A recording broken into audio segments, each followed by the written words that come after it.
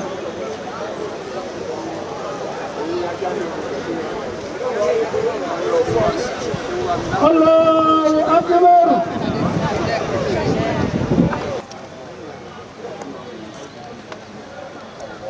الله أكبر.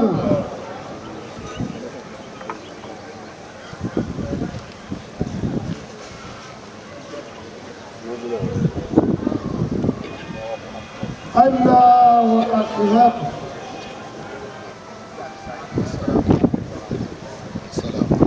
السلام عليكم ورحمة الله. السلام عليكم ورحمة الله.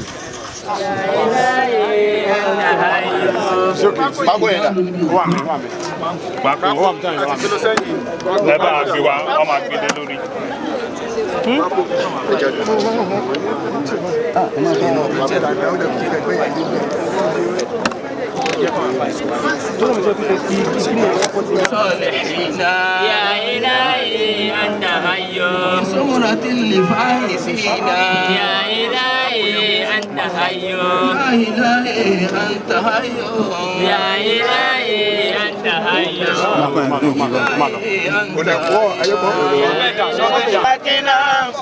وفيها نعيدكم وفيها نعيدكم ومنها نخرجكم ومنها نخرجكم تارة أخرى منها خلقناكم وفيها نعيدكم وفيها نعيدكم ومنها نخرجكم تارة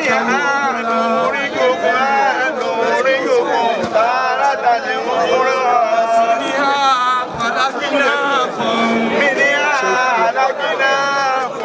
وفيها نعيدكم ومنها نخرجكم تارة أخرى منها خلقناكم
Allah akbar.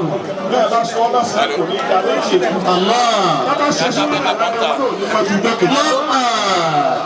Ọlọ́run ní bó ṣe wọ̀nyí ẹgbẹ̀rún àmọ́ èmi náà ni mo ń jẹ́ bẹ́ẹ̀. Ọlọ́run ní àyè ọlọ́run dákun òun ní fìyàn jọba Allah. ẹnìkan ò lè jọba lẹ́yìn ọlọ́run ẹnìkan ò lè jọba lẹ́yìn ọlọ́run. Allah. ọba tí ó fi yín jọba ọlọ́run ó jẹ pẹ́ńbẹ́ o. Amina. ọlọ́run ò sì ní bí ẹ ṣiṣẹ́ láéláé. Amina. bàbá ìbá wọn ṣe ámínù. Amina.